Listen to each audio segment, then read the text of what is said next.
कई मामले सामने आए हैं जब पुलिस हिरासत में टॉर्चर के दौरान लोगों की मौत हो गई। चीफ जस्टिस ऑफ इंडिया ने पुलिस के लिए जो बातें कही हैं उससे पुलिस को शर्म से डूब मरना चाहिए।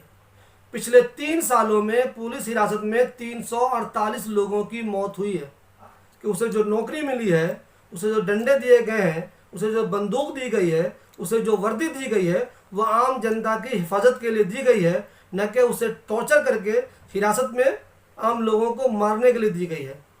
I would like to highlight the concerns regarding human rights and dignity which are sacrosanct. The threat to human rights and bodily integrity are the highest in police stations. Custodial torture and other police atrocities are problems which still prevail in our society. In spite of constitutional declarations and guarantees, lack of effective legal representation at the police stations is a huge deterrent to arrested or detained persons.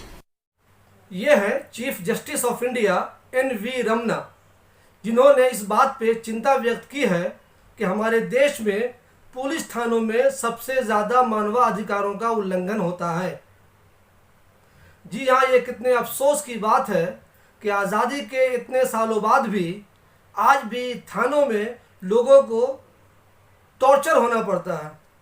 Police उन्हें ज़बरदस्ती गिरफ्तार करती है, गैर कानूनी तरीके से हिरासत में रखती है, वहाँ उन्हें टॉर्चर करती है। और अफसोस की बात यह है कि कई बार ऐसे मामले सामने आए हैं कि पुलिस लोगों को इस हद तक टॉर्चर करती है कि वहाँ थानों में उनकी मौत भी हो जाती है।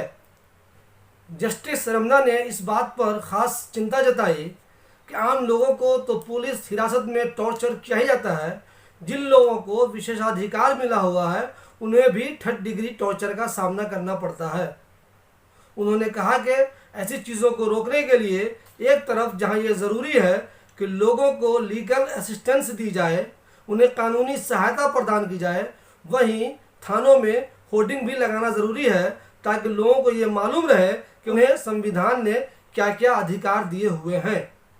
जस्टिस रमना ने कहा कि अगर बतौर जुडिशरी हमें आम लोगों के विश्वास को पाना है तो उन्हें ये एहसास दिलाना होगा कि हम उनके लिए मौजूद हैं, तभी आम लोगों के अंदर हमारे लिए विश्वास पैदा होगा। हिंदुस्तान में ये बात बहुत कॉमन है कि पुलिस नेताओं के आगे पीछे तो करती है, माफियाओं के आगे दुम तो हिलाती है, लेकिन वो आम लोगों को गैर कानूनी तरीके से गिरफ्तार करती है, उन्हें हिरासत में रखती है और उन्हें हिरासत में टॉर्चर भी करती है।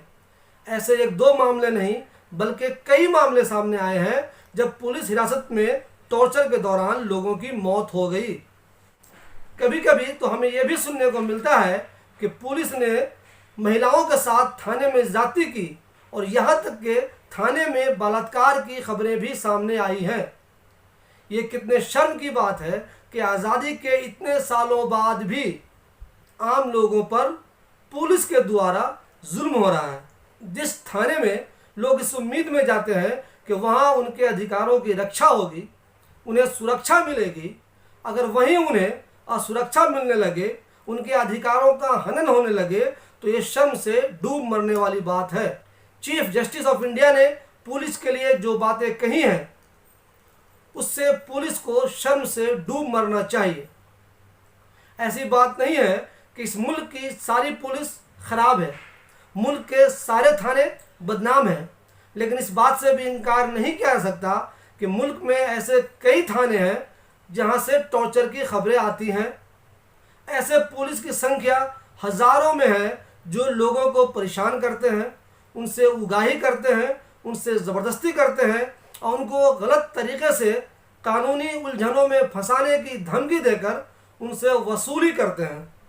ऐसे बेज़मीर पुलिस वालों पर कार्रवाई ज़रूरी है और जस्टिस रमना भी इसी बात पर इशारा कर रहे हैं कि एक सभ्य समाज के लिए ये ज़रूरी है कि पुलिस के अंदर जिम्मेदारी पैदा हो ताकि लोगों को इस बात का एहसास हो कि पुलिस हमारी सुरक्षा के लिए है, वो हमारी भक्षक नहीं है, वो हमें लूटने के लिए, हमें बर्बाद करने के लिए, हमें मारने के लिए नहीं है, बल्कि ये जो पुलिस है वो हमारी ही सुरक्षा के लिए है और हमारे ही फायदे के लिए बनी हुई है, और ये थाने हमारे फायदे के लिए बने हुए हैं। आज अगर लोग थाने में रिपोर्ट दर्ज कराने से घबराते हैं तो इसका मतलब ये है कहीं ना कहीं उनके दिल में पुलिस का खौफ है, कहीं ना कहीं उनको लगता है कि पुलिस उनके साथ ज्यादती करेगी, उल्टा उन्हें इंसाफ देने के बजाय उनके साथ नाइंसाफ़ी करेगी, उन्हें परेशान करेगी, उनसे पैसे वसूलेगी और मुमकिन है कि उन्हें टॉर्चर भी करेगी।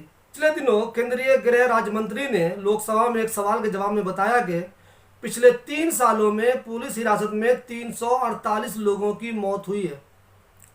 जी हाँ, 3 सालों में 348 लोगों की, यानी कि हर साल 100 से ज़्यादा लोगों को पुलिस हिरासत में मार दिया गया। 1189 लोग ऐसे हैं जिन्हें यातनाएं दी गईं। 2018-19 में 136 लोगों की हिरासत में मौत हुई, जबकि 2019-20 में 112 लोगों की मौत हुई।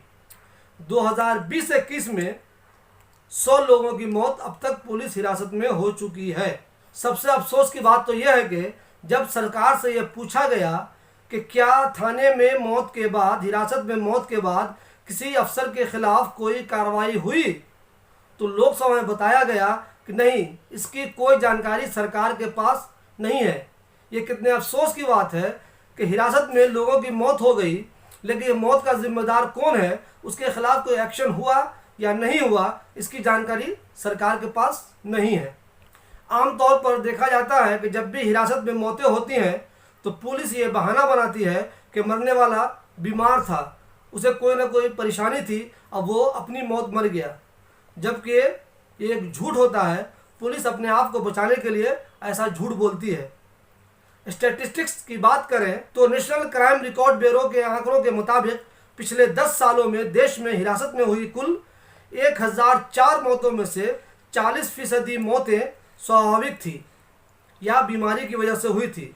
इसके अलावा 29% मौतें खुदकुशी थी, यानी 69% मौतों के लिए कोई दोषी नहीं है, ये मौत खुद हो गई। हम इस बात से इनकार नहीं करते कि जिन लोगों को पुलिस हिरासत में ले जाती है उसमें बहुत सारे मुजरिम होते हैं, लेकिन पुलिस को ये कभी भी हक हासिल नहीं है कि वो इन लोगों की पिटाई करे और यहाँ तक कि उसकी जान भी ले ले।